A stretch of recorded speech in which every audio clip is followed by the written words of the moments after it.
Assalamualaikum warahmatullahi wabarakatuh. Selamat malam. Puji syukur kita panjatkan kehadirat Tuhan Yang Maha Esa karena berkat karunia-Nya kita diberi kesempatan untuk melihat dan membuat video ini dengan keadaan sehat. Yang saya hormati Ibu Haja Fatimah Sang Abu Masi, SPD MPD selaku guru biologi dan guru yang membimbing saya dalam membuat video ini.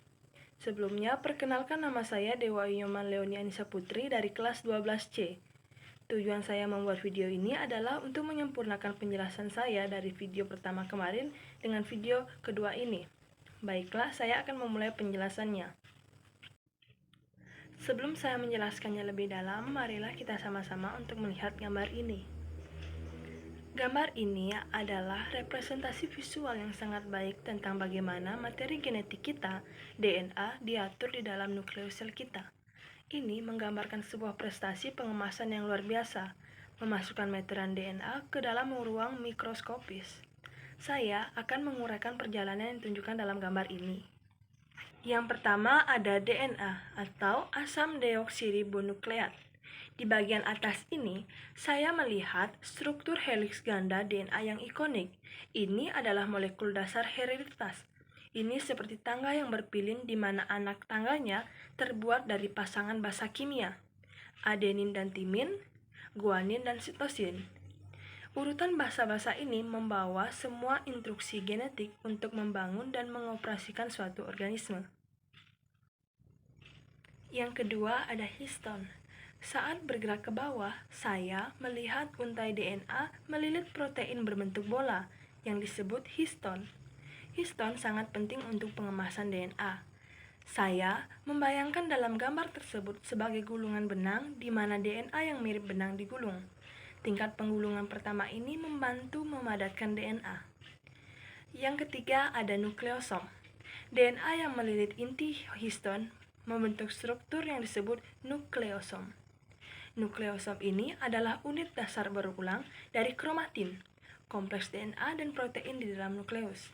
Mereka menyerupai manik-manik pada tali. Yang keempat ada serat kromatin. Nukleosom kemudian menggulung dan melipat lagi pada dirinya sendiri untuk membentuk struktur yang lebih padat yang dikenal sebagai serat kromatin. Ini melibatkan protein tambahan yang membantu dalam pengemasan tingkat tinggi ini. Yang kelima, ada kromosom.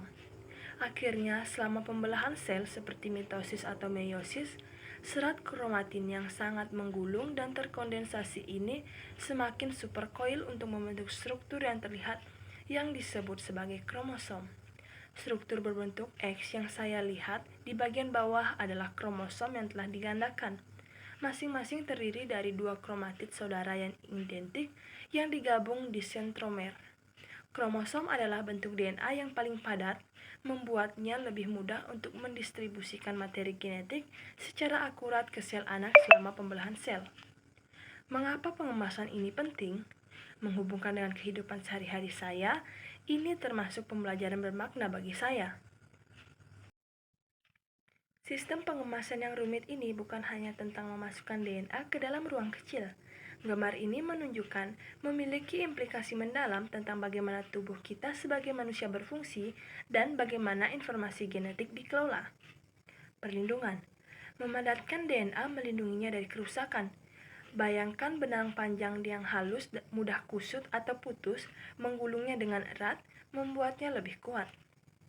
Regulasi ekspresi gen. Cara DNA digulung di sekitar histon sebenarnya dapat mempengaruhi apakah gen diaktifkan atau dimatikan. Jika DNA dikemas dengan rapat, gen di wilayah tersebut mungkin tidak dapat diakses oleh mesin yang membacanya secara efektif membungkamnya. Sebaliknya, pengemasan yang lebih longgar dapat memungkinkan gen untuk diekspresikan. Ini adalah mekanisme vital untuk spesialis sel. Mengapa sel kulit berperilaku berbeda dari sel saraf, meskipun mereka mengandung DNA yang sama? Pewarisan yang akurat. Selama pembelahan sel, kromosom memastikan bahwa setiap sel baru menerima satu set instruksi genetik yang lengkap dan identik. Tanpa pengemasan yang tepat ini akan tidak mungkin untuk memisahkan dan mendistribusikan sejumlah besar DNA secara akurat. Kegiatan saya mencontohkan dalam kehidupan sehari-hari. Meskipun kita tidak secara langsung melihat kromosom dalam aktivitas sehari-hari kita, konsekuensi dari organisasi genetik ini terlihat di sekitar kita. Hereditas dan sifat keluarga. Mengapa saya mirip dengan orang tua saya sendiri atau saudara saya?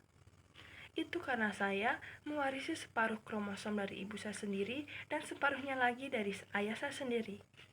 DNA ini dalam kromosom tersebut membawa gen untuk warna mata saya, jenis rambut, tinggi badan, dan bahkan kecenderungan terhadap bakat atau penyakit tertentu. Pertumbuhan dan perkembangan. Dari satu sel telur yang dibuahi, berkembanglah manusia yang kompleks. Proses luar biasa ini melibatkan miliaran pembelahan sel dan setiap pembelahan bergantung pada replikasi dan distribusi kromosom yang tepat untuk memastikan semua sel baru memiliki cetak biru genetik yang benar. Penyakit. Banyak penyakit seperti beberapa jenis kanker atau kelainan genetik, misalnya sindrom Down, terkait dengan kesalahan dalam jumlah atau struktur kromosom atau mutasi dalam DNA itu sendiri. Memahami pengemasan DNA membantu para ilmuwan menemukan di mana kesalahan ini mungkin terjadi dan mengembangkan terapi. Pertanian dan pemuliaan. Petani dan ilmuwan menggunakan pemahaman mereka tentang genetika untuk membiarkan tanaman dan hewan dengan sifat-sifat yang diinginkan seperti hasil yang lebih tinggi, ketahanan terhadap penyakit, atau karakteristik tertentu. Ini melibatkan manipulasi materi genetik yang dikemas dalam kromosom. Forensik, sidik jari DNA, teknik yang banyak digunakan dalam investigasi kriminal, bergantung pada analisis pola unik dalam DNA individu yang diatur dari dalam kromosom mereka. Pendekatan pedagogis atau pedagogika dan berpikir menganalisa. Guru saya, Ibu Hajah Fatimah Sang Abu Masih, SPD MPD, telah menerapkan pendekatan ini yang sangat baik dengan mengizinkan saya memilih gambar ini dan menumbuhkan pemikiran analitis. Pendekatan ini sangat selaras dengan pedagogika atau karakter dan kompetisi dengan memberikan saya otonomi dan menciptakan lingkungan belajar yang nyaman. Ibu Guru Hajah Fatimah Sang Abu Masih SPD MPD tidak hanya memberikan pengetahuan, tetapi juga mengembangkan karakter saya, misalnya kemandirian, tanggung jawab, dan kompetisi berpikir kritis.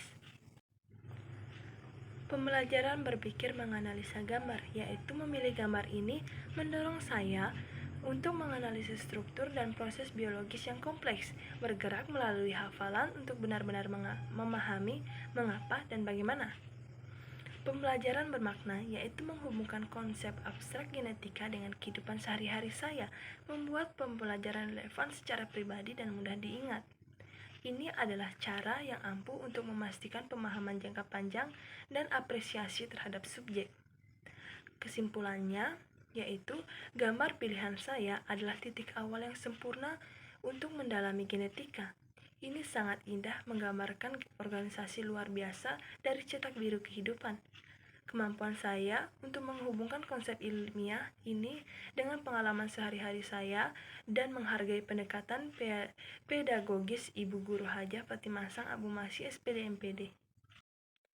Dengan pengalaman sehari-hari saya dan menghargai pendekatan pedagogis Ibu Guru Hajah Fatimah Sang Abu Masih, SPD MPD menunjukkan pemahaman yang kuat tentang pembelajaran yang bermakna. Saya terus ingin tahu, menganalisis secara mendalam, dan menghubungkan apa yang saya pelajari dalam biologi dengan dunia di sekitar saya. Ini pasti akan meningkatkan pemahaman dan semangat saya dalam mata pelajaran biologi materi genetika ini.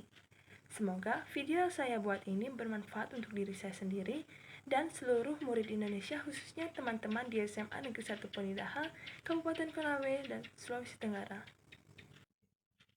Demikianlah penjelasan materi saya mengenai gambar ini. Ucapan terima kasih pada guru pembimbing saya yang memiliki kemuliaan membimbing saya sampai selesainya tugas saya. Ibu Hajah Fatimah Sang adalah guru yang sangat mulia. Semoga amal jariah ya Ibu Guru Haji Fatimah Sang dilimpahkan kesehatan walafiat, umur panjang. Terima kasih, saya akhiri tahapan pembelajaran mendalam materi genetik dengan ucapan syukur. Semoga video saya ini adalah persembahan dari kelas 12C. Salam pendidikan deep learning menjadi menyenangkan. Wassalamualaikum warahmatullahi wabarakatuh. Selamat malam dan terima kasih.